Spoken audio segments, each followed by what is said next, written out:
खास पेशकश खास मुलाकात में आपका बहुत बहुत स्वागत है। हमारे साथ दो खास शख्सियत मौजूद हैं, भोजपुरी फिल्मों के सुपरस्टार दिनेश लाल यादव निरहुआ और सुपरस्टार भोजपुरी की सुपरस्टार भोजपुरी फिल्मों के सुपरस्टार आम्रपाली दुबे। दोनों का आपका बहुत बहुत स्वागत है। Thank you. बहुत चर्चा में है आप दोनों। जी आप समझ रहे मेरा सवाल क्या होगा? बिल्कुल बिल्कुल। तो ये चर्चा आखिर क्यों हो रही है इतना? 2014 से लेके 2017 तक मुझे लगता है लगभग 15 फिल्में सुपर डुपर हिट साथ में हम लोगों ने दिया है। तो ये प्यार है ऑडियंस का, और लगातार अभी भी जो फिल्में बन रही है उसमें भी हमारी जोड़ी को रिपीट किया जा रहा है, तो निश्चित रूप से ये चर्चा का विषय है। आम्रपाली जी, कंट्रोवर्सी भी हो गया बहुत आप दोनों को लेके। हाँ, जहाँ पे कुछ अच्छी चीज़ होती है वहाँ पे 2-3 खराब एलिमेंट्स भी होते हैं, तो उस पे हम लोग फोकस नहीं करते, हम अपना काम करते हैं, उसी पे ध्यान देते हैं। नहीं, अफवाह तो यहाँ तक हो गई थी कि आप दोनों शादी करने वाले हैं। जब भी कोई फिल्म ऐसी हम करते हैं जिसमें शादी का सीन होता है, इनके साथ ही नहीं किसी के भी साथ, और जैसे वो सीन शूट होता है उसके फ़ोटो डाल के, और करीब अब तक 70-75 शादियां मेरी हो चुकी हैं अच्छा। ऑन रिकॉर्ड और पेपर में, अखबार में। तो ये होता रहता है हमारे साथ। तो घर में फिर वाइफ से कैसा एडजस्टमेंट होता है? नहीं, उनको पता है, उनको मालूम है, वो जानती हैं कि अच्छा। ये हाँ ये खबरें हैं। क्योंकि एक बार ईटीवी का एक शो था, उसमें मैं एंकरिंग कर रहा था और पाखी जी थी साथ में, वो भी एंकरिंग कर रही थी। तो वो कन्या पक्ष से थी, मैं वर पक्ष से था। लखनऊ में शूटिंग हो रही थी और पूरा चारों तरफ ये फैल गया कि दोनों की शादी हुई, पूरा सब लोग साथ में थे।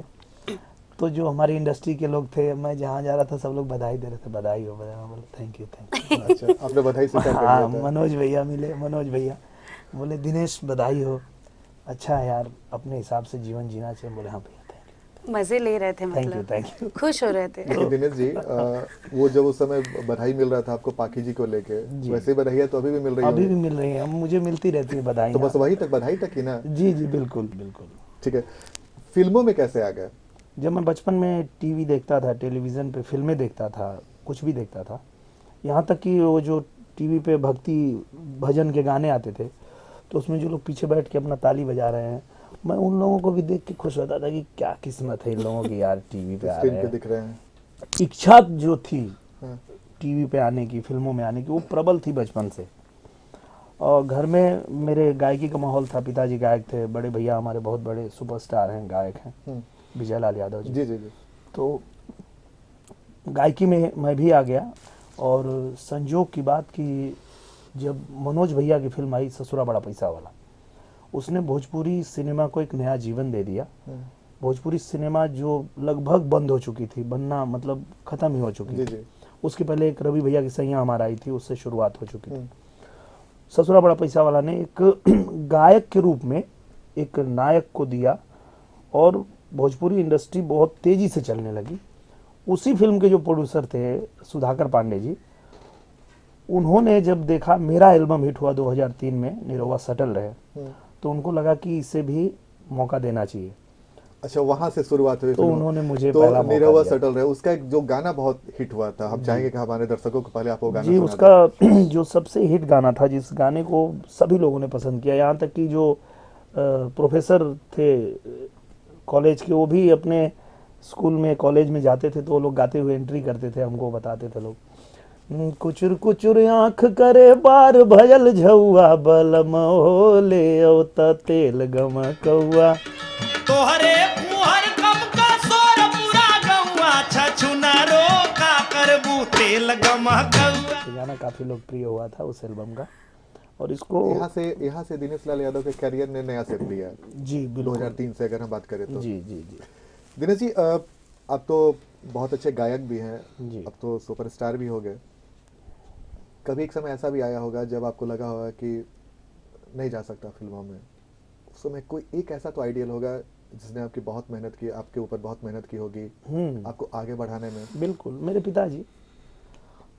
पिताजी ने कभी होप नहीं छोड़ी। मैं तो एक बार ऐसा हुआ कि मैंने छोड़ दिया, उम्मीद छोड़ दिया, मैं गायकी ही कर रहा था, और मुश्किल से साल में 2-3 प्रोग्राम मिलते थे, उसमें भी 500-700 रुपये मिलते थे। पिताजी रिटायर हो चुके थे, गांव आ चुके थे, तो घर का खर्चा चलाना मुश्किल था, नहीं हो पा रहा था। तो 60 साल की उम्र में जो पिताजी रिटायर होके आए थे नौकरी से, उन्होंने एक दिन कहा मुझे कि मैं सोच रहा हूँ कि मैं बॉम्बे जाऊँ। अच्छा। तो मैं बोला क्यों, बॉम्बे क्यों जाएंगे? बोले नहीं, वहाँ पे बहुत काम मिलता है तो मैं फिर से जाके कमाता हूँ। तो मुझे लगा कि अब तो ये गलत हो रहा है, मैं जवान हो चुका हूँ, कमाने की अब मेरी बारी है। और रिटायर होने के बाद पिताजी कमाने की बात कर रहे हैं, मतलब अब ठीक नहीं है। टच कर गया बात। तो मैं बोला नहीं नहीं छोड़िए, ये गायकी वायकी मुझे नहीं करनी है, इसमें कुछ नहीं होने वाला है, मैं जाता हूँ। मैं अभी वहाँ पे जाके, मेरे गांव के बहुत लोग वहाँ हैं जो अपना धंधा करते हैं, चना बेचते हैं, बहुत सारे।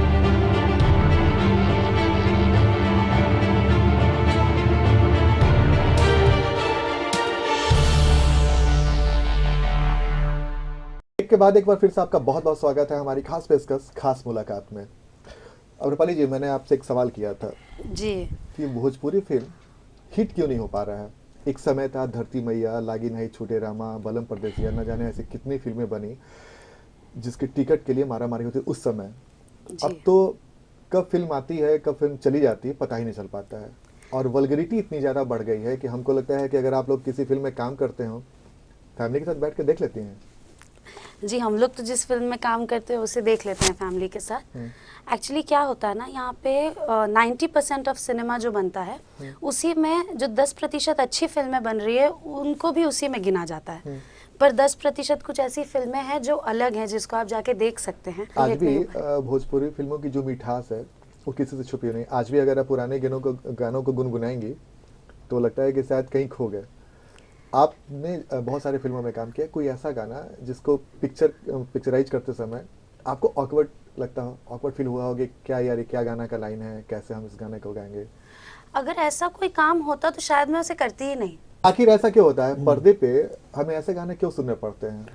देखिए, जैसा इन्होंने बताया अभी, आम्रपाली जी ने बहुत सही बताया। इन्होंने फिल्में यहाँ अगर 100 बनती है तो उसमें 10% फिल्में ही ऐसी होती हैं जो ए ग्रेड की फिल्में हैं।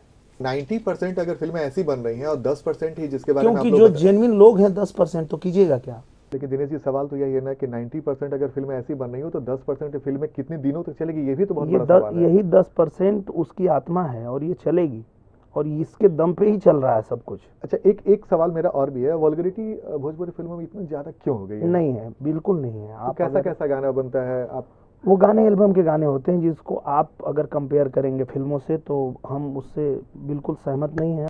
दिनेश जी, एक सवाल ये भी है, लेकिन पहले के गाने, जी, अगर आप सुनी होंगे अमरपाली जी, पहले के गाने और आज के गाने, भोजपुरी फिल्मों का मतलब होता है मिठास।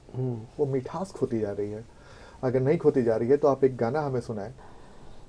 नई झुलनी के छैया बलम दोपहरिया, बिताई देबो एही झुलनी के छैया गोरी, हम जिनगिया बिताई देबो।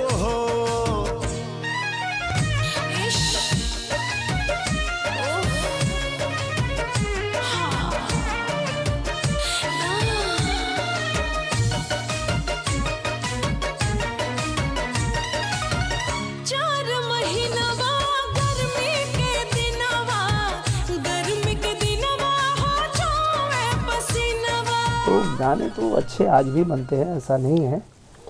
बात यह है कि आज जो माध्यम आ गया है वेब का, यूट्यूब का, तो अगर हम 1 करोड़ की फिल्म बनाते हैं, 10 लाख का म्यूजिक बनाते हैं और उस पर करोड़ों रुपए खर्चा करके फिल्माते हैं, जिस यूट्यूब पे वो हमारा गाना उपलब्ध है, वहीं कोई सस्ता सा घटिया सा एक गाना बना के किसी ने भोजपुरी नाम से खाली डाल दिया तो वो भी उपलब्ध है। वो भी उपलब्ध है। अब यही वजह उन है। दोनों को अगर आप या दुनिया का कोई भी आदमी उसको लगता है कि ये भोजपुरी है तो वो नहीं भोजपुरी है ना भाई। वो भोजपुरी का एल्बम है, किसी को लगता है वो बहुत कुछ गंदा गा के वो रातों रात स्टार बन जाएगा। एक अमरपाली जी, एक सवाल है, कई बार आपने भी सुना होगा कि बॉलीवुड में कई लड़कियां किस्मत आजमाने जाती है तो कास्टिंग काउच का सामना करना पड़ता है। भोजपुरी फिल्मों में कई बार ये खबरें आई हैं। आपका भी पाला कभी पड़ा क्या ऐसा कास्टिंग काउच से जब आपने कैरियर की शुरुआत की तो? जी नहीं, मेरे साथ कभी ऐसा नहीं हुआ है। और अगर किसी के साथ ऐसा होता है तो मुझे तो लगता है कि उस लड़की को देन एंड देयर वहाँ से भाग के फिर अपने घर चले जाना चाहिए। क्योंकि अगर आपके साथ आपके संस्कार हैं, आपके घर वाले आपके इर्द गिर्द हैं, तो किसी लड़के में दुनिया में ये हिम्मत हो ही नहीं सकती कि आपसे इस बारे में पूछ भी सके। आप दोनों की जोड़ी बहुत सफल रही है जी। और भगवान करे आगे भी बहुत आप लोग आगे बढ़ें। कोई एक ऐसा डुएट गाना जो बहुत हिट हुआ हो और जब भी आप जाते हैं तो आप लोगों से फरमाइश होती हो कि वो गाना आप गाएं? बहुत सारे गाने हैं, बस डुएट गाना कोई ऐसा जो आप गाना गाना चाहें गा दीजिए। नई झुलनी के छैया बलम दोपहरिया बिताइला हो,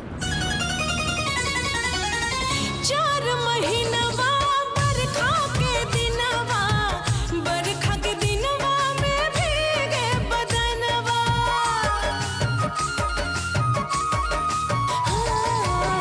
4 महीनवा बरखा के दिनवा, बरखा के दिनवा में भीगे बदनवा। भीगे ना देवे बदनवा गोरी तोहे गमछा ओढ़ाई लेबो। तो ये मजेदार बातें जारी रहेंगी, लेकिन लेते हैं फिलहाल छोटा सा ब्रेक। ब्रेक के बाद लौटेंगे तो बातचीत जारी रहेगी।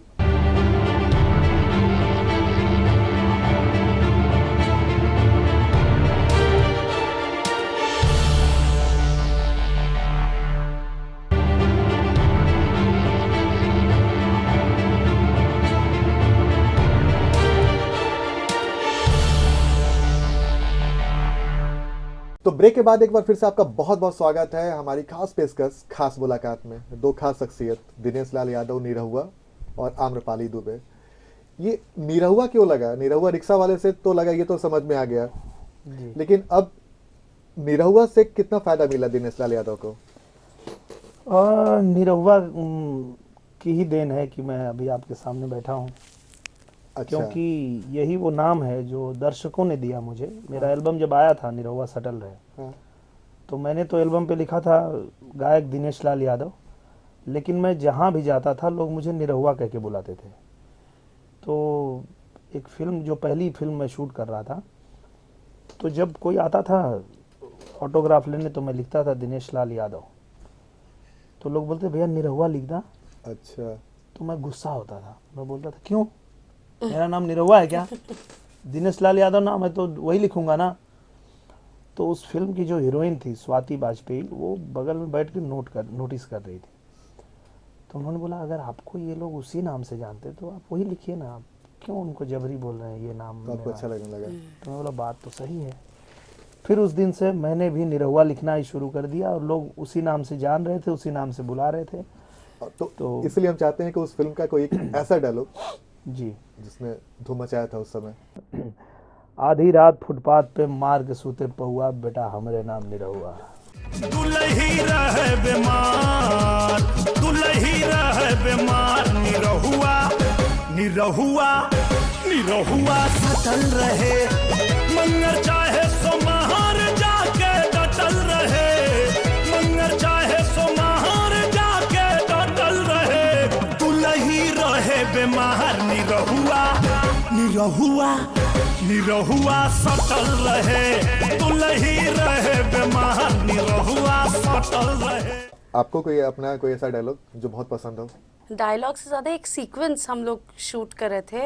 हमारी अभी एक फिल्म आई थी बेटा, हम लोग उसको बनारस में शूट कर रहे थे कि मैं मंदिर में आरती कर रही हूँ और दिनेश जी हीरो हैं फिल्म के, वो पीछे से बड़ी बकवास टाइप की शायरी बोल के लड़की पटाने की कोशिश कर रहे हैं, और इनकी शायरी इतनी बकवास सेंसलेस और बकवास थी कि लोग वहां से चिल्ला रहे थे, बोल रहे थे अरे क्या कर रहा है वो भाग जाएगी। तो वो सीक्वेंस आई थिंक मेरे लिए बहुत यादगार है, उसको मैं कभी भूल नहीं सकती। नहीं, शायरी आपके भी मैं ऐसी बोल रहा था, प्यार में कौवा हो गए मैं हैं। बोल रहा था कि तुम्हारे प्यार में बिलौवा हो गए हैं हम, बनेंगे हंस क्या जब जंगल के कौवा हो गए हैं। इमेजिन कोई लड़की पटेगी कि भाग जाएगी। नहीं तो पीछे से लोग बोल रहे थे अबे ये बंदर भालू वाला नहीं, ये कौवा बिल्ली वाला शायरी पढ़ोगे तो बंदर बन के घूमते रह जाओगे। तो मजेदार वाकया था जी। एक आखिरी सवाल होता है दिनेश जी, जी, कोई सपना है दिनेश लाल यादव ने? हमारा सपना यही है कि हम इतना बड़ा सिनेमा बनाएं कि वो दुनिया का सबसे बड़ा क्षेत्रीय भाषा का सिनेमा बने। आज अगर क्षेत्रीय भाषा में बाहुबली बनती है, वो पूरी दुनिया में धूम मचाती है। जबकि अगर जनसंख्या के हिसाब से देखने जाएं तो वो हमारे 1/3 या 1/4 भी नहीं होंगे। तो वो सपना है आपका? तो हमारा सपना यही है कि भोजपुरी में दुनिया की सबसे बड़े क्षेत्रीय भाषा की फिल्म बने। बिल्कुल। आपका अम्रपाली जी कोई सपना? जैसे मैं कहीं भी कोई भी सोशल साइट पे किसी फ़ोटो को पोस्ट करती हूँ तो उसके नीचे हर कोई मुझे ये लिखता है कि you must try in south industry, you must try in Bollywood industry. और मुझे वो पढ़ के अच्छा लगता है कि लोग इतना पसंद करें, पर कहीं एक दुख होता है कि क्यों बाकी दो इंडस्ट्री का नाम लिया जा रहा है। सो मैं चाहती हूँ कि जब तक मैं इस इंडस्ट्री में हूँ और जब तक इस इंडस्ट्री के लिए कुछ कर सकूं, इसको ऐसी जगह पर ले जाऊं, ऐसे जगह पर पहुंचाऊं कि बाकी किसी को अगर भोजपुरी इंडस्ट्री को देखना हो तो ऐसे देखना पड़े। बिल्कुल। इतनी यानी आप ऊपर दोनों का जाए। सपना यही है कि भोजपुरी फिल्म सिर्फ हम ऊंचाई पर दोनों का ही पहुंचे नहीं, और मैंने पूरे- पहले ही कहा, हाँ, पूरे सब- वैसे लोगों का जो भोजपुरी फिल्मों में बिल्कुल, इंटरेस्ट रखते हैं। बिल्कुल, बिल्कुल। तो आज हमारे साथ दो खास शख्सियत थे, दिनेश लाल यादव निरहुआ और आम्रपाली दुबे। बहुत अच्छा लगा इन लोगों से बातचीत करके। आप लोग का भी बहुत बहुत धन्यवाद। हमारी खास पेशकश, खास मुलाकात में बस आज इतना ही। अगली बार फिर मिलेंगे किसी नए शख्सियत के साथ। तब तक दीजिए इजाजत। नमस्कार।